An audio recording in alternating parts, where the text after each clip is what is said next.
हाय बच्चों, नमस्कार। कैसे हैं आप? आज का जो सेशन है वो उस पर थोड़ा सा इमोशनल सेशन होगा ये, क्योंकि इसमें ना ही सिर्फ मैं आपको एकेडमिकली बताने वाला हूं कि आपके अगले 18 मंथ्स का स्ट्रैटेजी क्या होना चाहिए उन बच्चों के लिए जो 2026 अपना पहला अटेम्प्ट दे रहे हैं।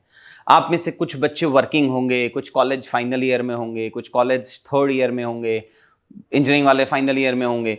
उन सारे बच्चों के लिए ये वीडियो है कि आपको नेक्स्ट 18 मंथ्स की स्ट्रैटेजी क्या रखनी है, कैसे अपन प्री कवर करेंगे, कैसे मींस कवर करेंगे, कब आंसर राइटिंग करनी है, ऑप्शनल क्या होना चाहिए, कैसे चूज करना चाहिए, मंथ बाय मंथ की स्ट्रैटेजी बताऊंगा।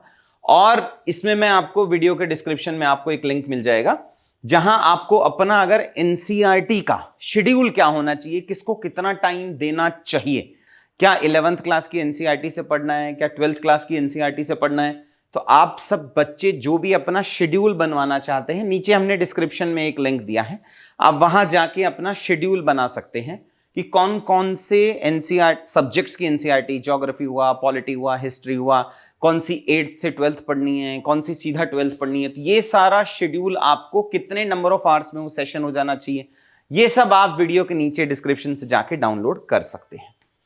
वापस आता हूं वीडियो पे।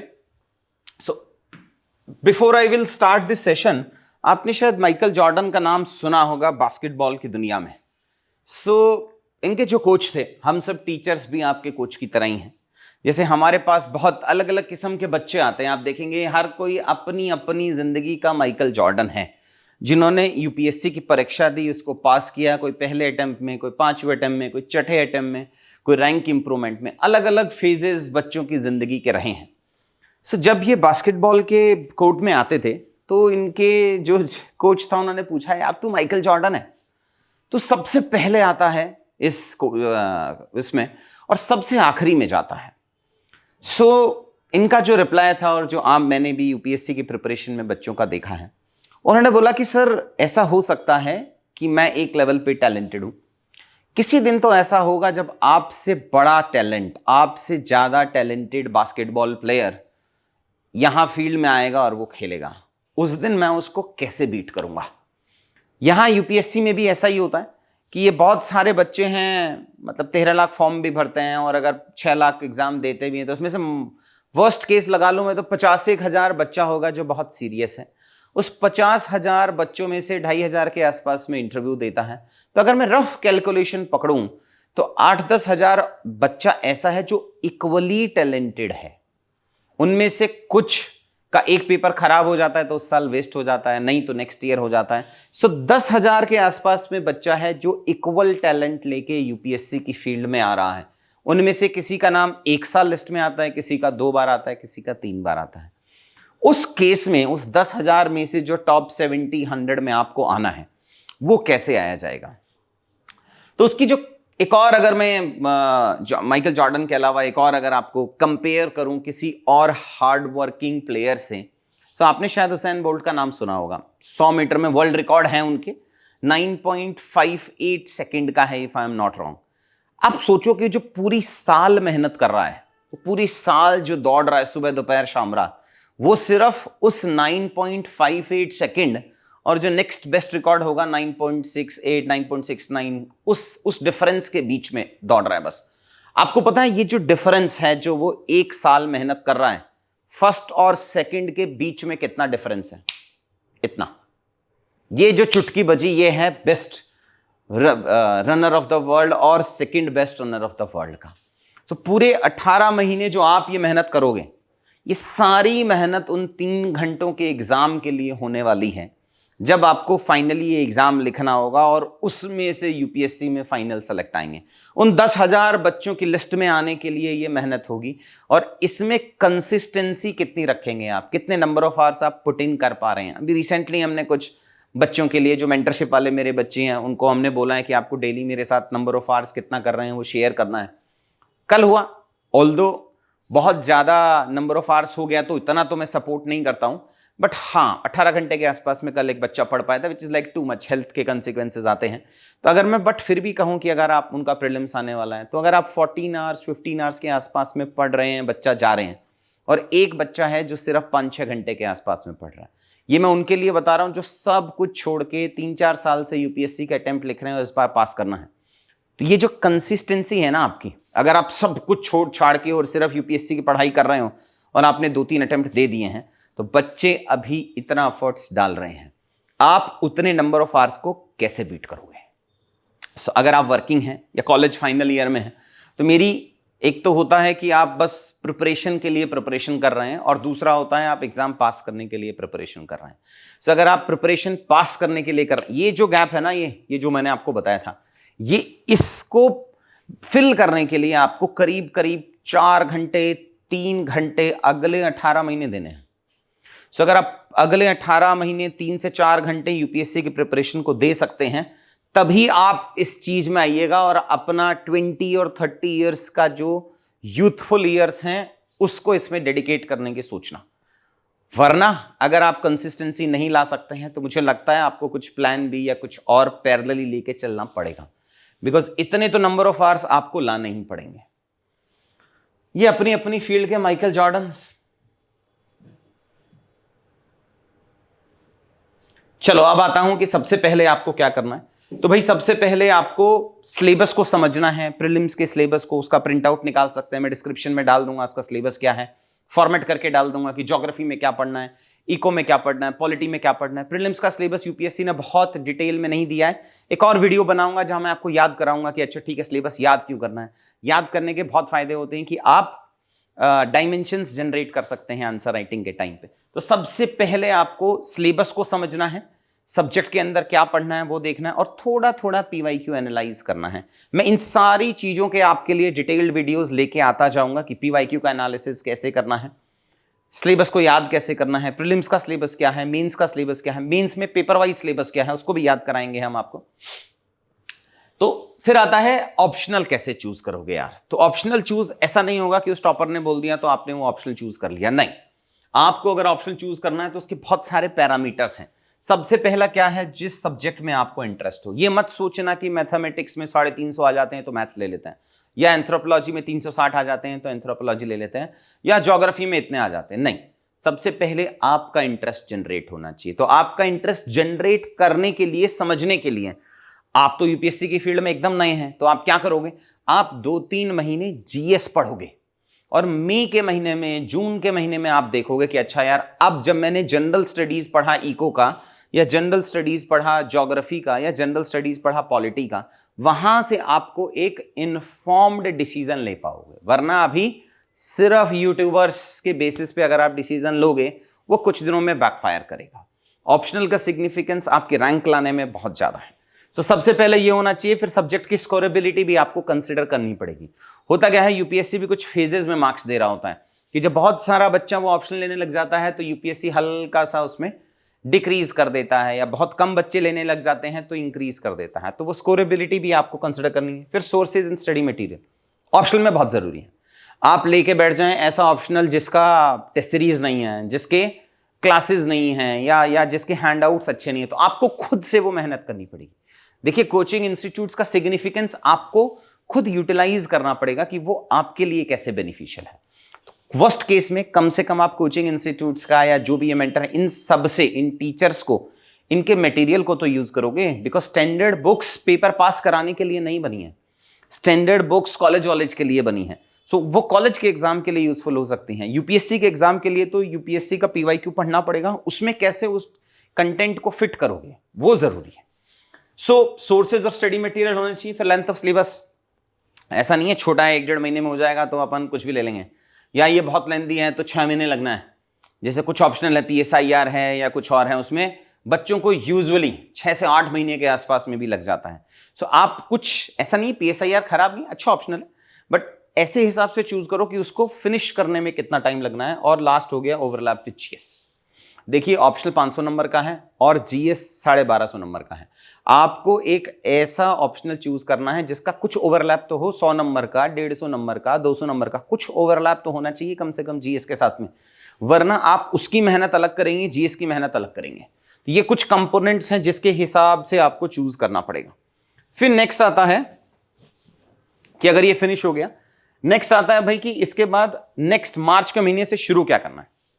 देखो भाई, ये क्रोनोलॉजी मेरे हिसाब से आपको फॉलो करनी चाहिए, बिकॉज अगर आप इकोनॉमिक्स पढ़ेंगे तो उसमें थोड़ी पॉलिटी की नॉलेज चाहिए।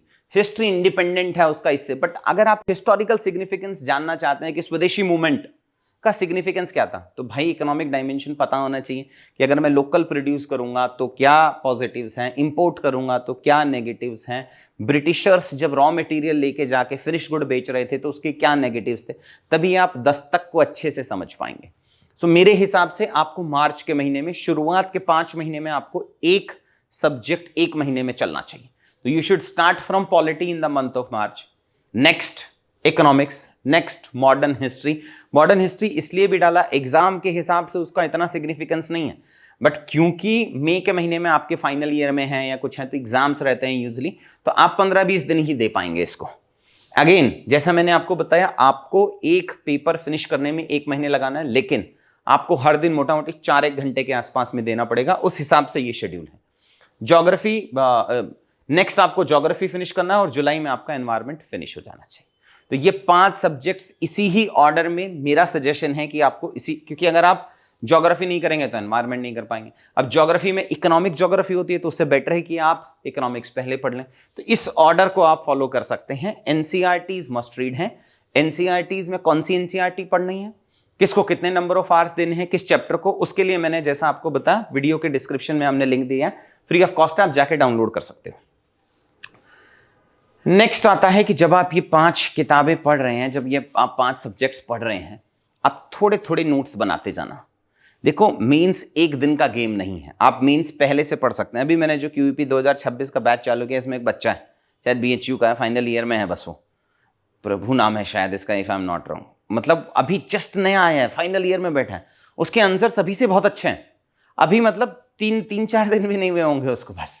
तो अगर आप अभी से इस तरीके के ग्राफ अपने नोट्स में इनकॉर्पोरेट करते चले जाओ कि जब भी आप फैक्ट पढ़ते हो तो फैक्ट याद करना, इवैल्यूएटर के लिए देखना, उससे बेटर है कि अगर आप इनोवेट करके ग्राफ बनाओ, इनोवेट करके कुछ कुछ फॉर्मूलेज वगैरह बना सकते हो। अब देखिए, आप नॉर्मल आंसर लिख के जीएस में या यूपीएससी में बहुत ज्यादा नंबर नहीं ला सकते।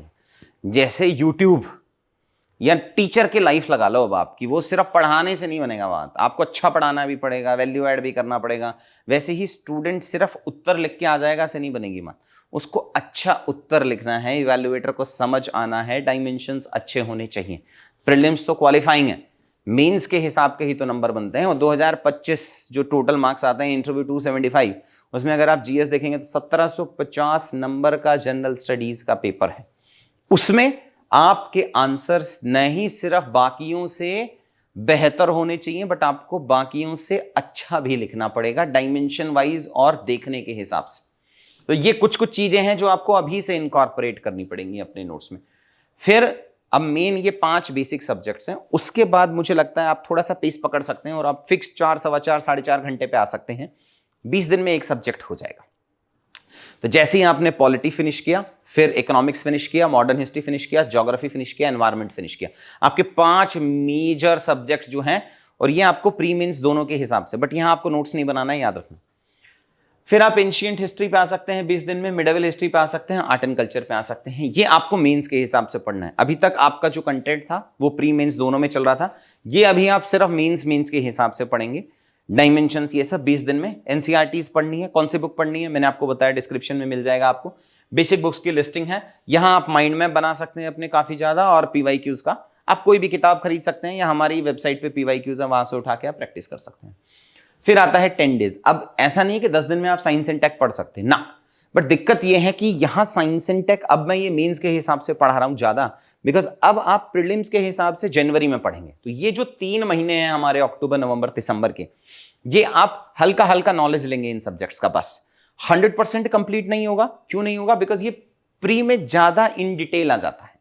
तो या तो ये टॉपिक सिर्फ मेंस के लिए जरूरी है जैसे इंटरनल सिक्योरिटी, या फिर प्री के हिसाब जब आप पढ़ेंगे तब आपको नॉलेज एक्वायर होगा। उसके बाद आप science and tech, internal security, disaster management, Indian society, governance, IR, ये सारी चीजें जो है, जो मुझे लगता है आप 10 दिन में फिनिश कराएंगे। एथिक्स को आप कुछ एक्स्ट्रा टाइम दे सकते हैं 20 दिन के आसपास में, तो वो आपको मैनेज करना पड़ेगा, कहां से एक्स्ट्रा डेज निकालेंगे। प्लस अब आपको न्यूज़पेपर पढ़ना स्टार्ट कर देना चाहिए। शुरुआत में आप न्यूज़पेपर में नहीं सजेस्ट करूंगा, बिकॉज आप 2-2 3-3 घंटे न्यूज़पेपर में ही दे दोगे। आपको लगता है कि न्यूज़पेपर नहीं पढ़ा तो सिलेक्शन नहीं होगा। मैंने बहुतेरे ऐसे बच्चे देखे जिन्होंने पहले ही अटेम्प्ट में पेपर पास किया है। सिम्मीकरण है, मृदुल शिवर हैं, जो बहुत न्यूज़पेपर नहीं फॉलो कर पाए बिकॉज टाइम नहीं रहता आपके पास में फर्स्ट अटेम्प्ट में। तो मेरे हिसाब से जितना मुझे एक्सपीरियंस है इतने सारे बच्चों के साथ का, मुझे लगता है आप इस शेड्यूल को फॉलो कर सकते हैं टिल दिसंबर के बाद जनवरी अब आपको प्री मोड में आ जाना है। प्री मोड में मुझे लगता है 4 रिवीजन, 3 रिवीजन, 5 रिवीजन अगर आप करेंगे तो आप प्रीलिम्स पे ठीक ठाक सी कमांड ले आएंगे। 5 महीने के आसपास का समय होगा आपका। फर्स्ट रिवीजन 60 डेज में हो जाना चाहिए आपका मोटा मोटी, सेकंड रिवीजन 45, थर्ड 25 और फोर्थ रिवीजन 10 दिन में हो जाना चाहिए। तो पहले मेंस और प्री दोनों पढ़ने हो, 5 मेजर सब्जेक्ट्स, फिर सेकंड मेंस स्पेसिफिक के हिसाब से पढ़ना है, फिर थर्ड मोटा मोटी नॉलेज ले लेनी है अक्टूबर नवंबर दिसंबर में, और यहां से आप पूरा प्री के मोड में आ सकते हैं। फिर कुछ क्वेश्चंस और आते हैं बच्चों के। Don't ignore the answer writing वाला पार्ट, ये तो भाई पक्का है। आप फर्स्ट डे से आंसर राइटिंग कीजिए। आपको वीडियो में एक समीकरण का वीडियो मिलेगा जो लेटेस्ट बच्चा आया था उसके, कि मैं जब क्लासेस लेता हूं एंड ऑल करके तो मैं शुरुआत से ही आंसर राइटिंग कराता हूं, बिकॉज ऐसा नहीं होगा।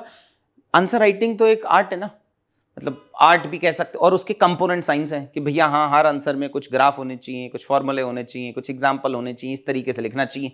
वो सारा कंपोनेंट हो गया साइंस का, जो बेसिक हाइजीन जो दिखने में अच्छा होना चाहिए। उसके अंदर जो कंटेंट जा रहा है वो आर्ट है।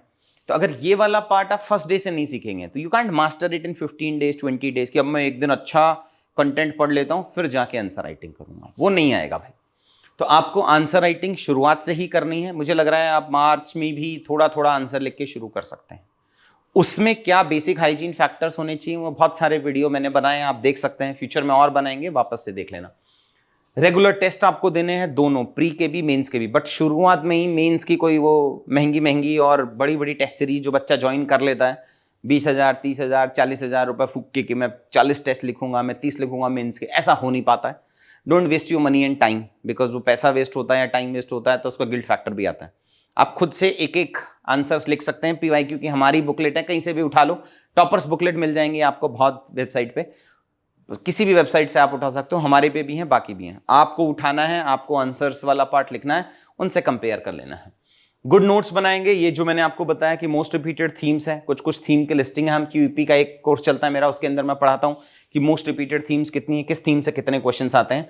करंट अफेयर्स आपको साथ पढ़ना है, किसी भी इंस्टीट्यूट की मंथली मैगजीन उठा लो, आप वहां से पढ़ सकते हो। ये सारी चीजों को आपको यहां से ध्यान देके चलना है। आप न्यूज़पेपर शुरुआत के 4-5 महीने नहीं पढ़ेंगे आप, बट आपको मैगजीन मार्च के महीने से ही पढ़ना स्टार्ट कर देना है। ये ब्रॉड आपका शेड्यूल रहना चाहिए जो आपको चाहिए फॉर द नेक्स्ट 18 मंथ्स। ठीक है, ठीक है भाई। So again as I told you कि जो डिफरेंस है वो बस इतना ही है। तो अगर आपको ये फाइनल एग्जाम में वो 3 घंटे डिसाइड करने के लिए अगले 18 महीने के लिए आपको अपनी पूरी एनर्जी लगानी पड़ेगी। ठीक है बच्चा, थैंक यू सो मच।